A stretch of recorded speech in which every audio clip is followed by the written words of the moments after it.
বলিউড তারকা সাইফ আলী খান এবং সালমান খানের পর এবার বিপদে পড়লেন জনপ্রিয় কমেডিয়ান কপিল শর্মা। সম্প্রতি ইমেইলের মাধ্যমে প্রাণনাশের হুমকি পেয়েছেন তিনি। মুম্বাই পুলিশের তদন্তে জানা গেছে এই ইমেল পাকিস্তান থেকে পাঠানো হয়েছে। কপিল শর্মার অভিযোগের ভিত্তিতে আম্বলি থানায় অজ্ঞাত ব্যক্তির বিরুদ্ধে এফআইআর দায়ের করা হয়েছে।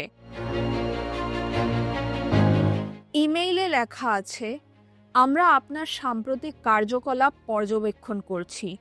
এটি কোনো প্রচারণা নয় বা হয়রানির উদ্দেশ্যেও নয়। অনুগ্রহ করে এই বার্তাকে গুরুত্ব সহকারে গোপনীয়তার সঙ্গে বিবেচনা করুন।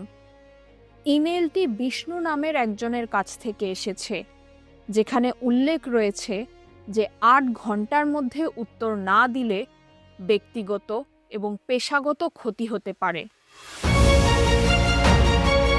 কপিল শর্মার আগে অভিনেতা রাজপাল যাদব, সুগন্ধা মিশ্রা এবং নৃত্য পরিচালক রেমো ডিসুজাও একই ধরনের হুমকির সম্মুখীন হয়েছেন। রাজপাল যাদব গত বছরের 14 ডিসেম্বর একটি ইমেইল পান, যা পরে স্প্যাম ফোল্ডারে পাওয়া যায়।